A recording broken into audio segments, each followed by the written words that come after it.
Alright, so it's been a while.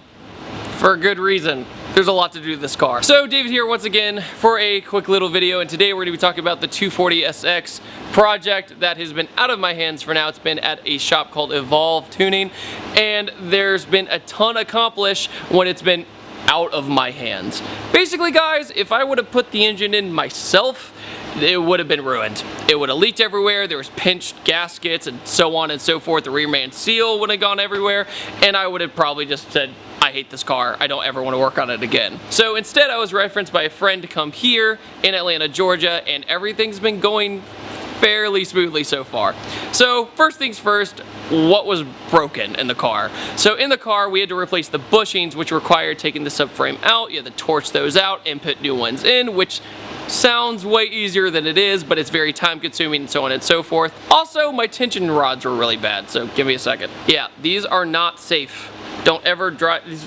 Yeah, no, they're not safe at all. So if you have a 240 that's old and has a lot of miles on, this one had like 250,000 on the body alone. This is something you're probably gonna overlook and not think about, and you're gonna be cruising down the highway and you're gonna start swaying all over the place. So don't do that. So other than that, unfortunately I had Q45 calipers, but they didn't fit the rotors I had. So I finally said screw it. I did what I should have done in the first place, and I ordered Z32s instead, with the rotor and the caliper, whole 9 yards. Unfortunately, I still have to get the brake lines for that, thanks to Chase Bays.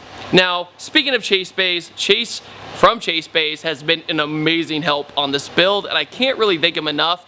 They hooked me up with the brake booster delete and all these really nice lines, and even the wiring harness for the car and the 2JZ was from Chase Bays.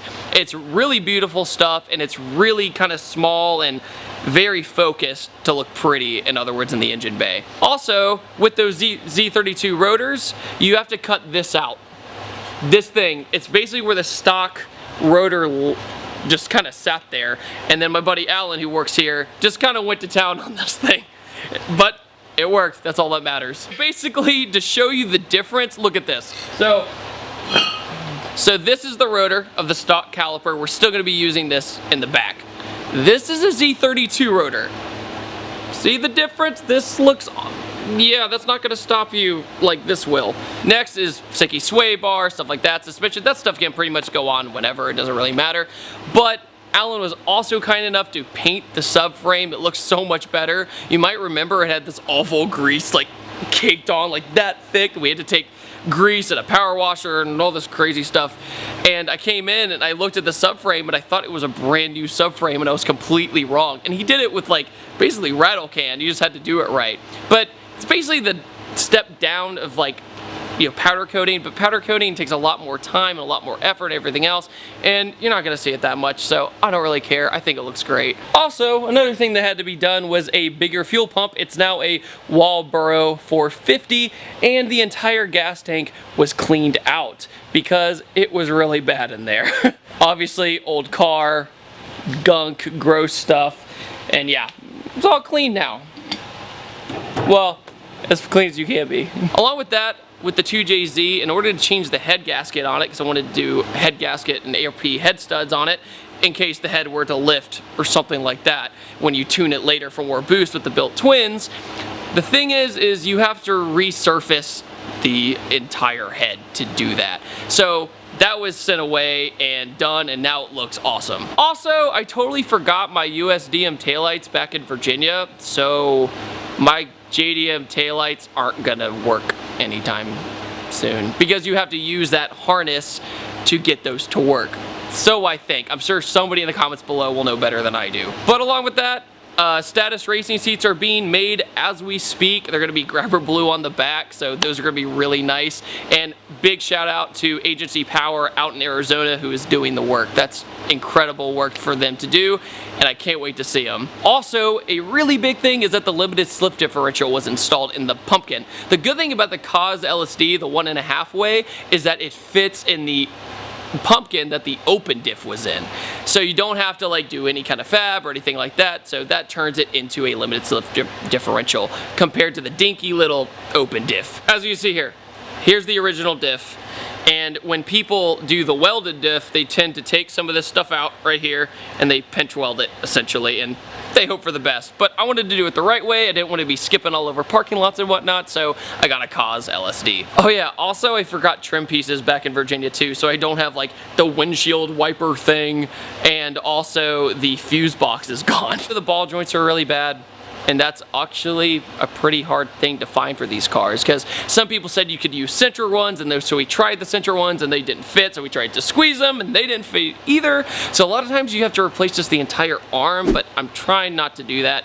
But you know, before we find the right ball joints first. So another thing that you really need to know if you're gonna do anything boosted or along those lines, don't ever use an air filter that looks like this. The first time I came into the shop, they saw this. They said, do not use this. You want to know why? It's because see that little center piece right there? Right, get the right light. There we go. Right in there.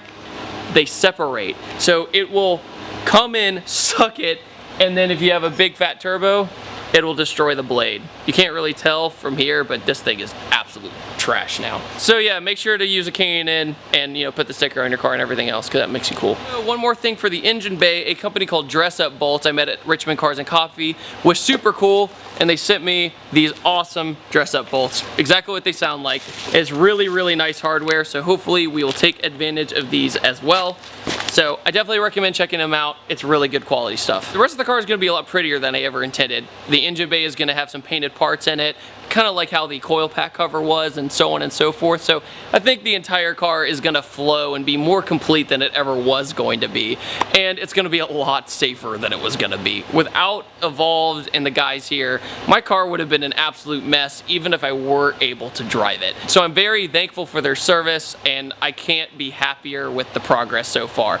Project cars take time. Little things always come up no matter what. I mean, even today we had to get bolts for the Z32 calipers, and they were like this much too long for the caliper. So then we had to grind it down, everything else. And if I was at home in Virginia where this project started, I would have had to make a 40-minute drive, go get that bolt, drive all the way back, and then it wouldn't have fit, and I wouldn't have the tools to shred it down. So I think I made the right decision.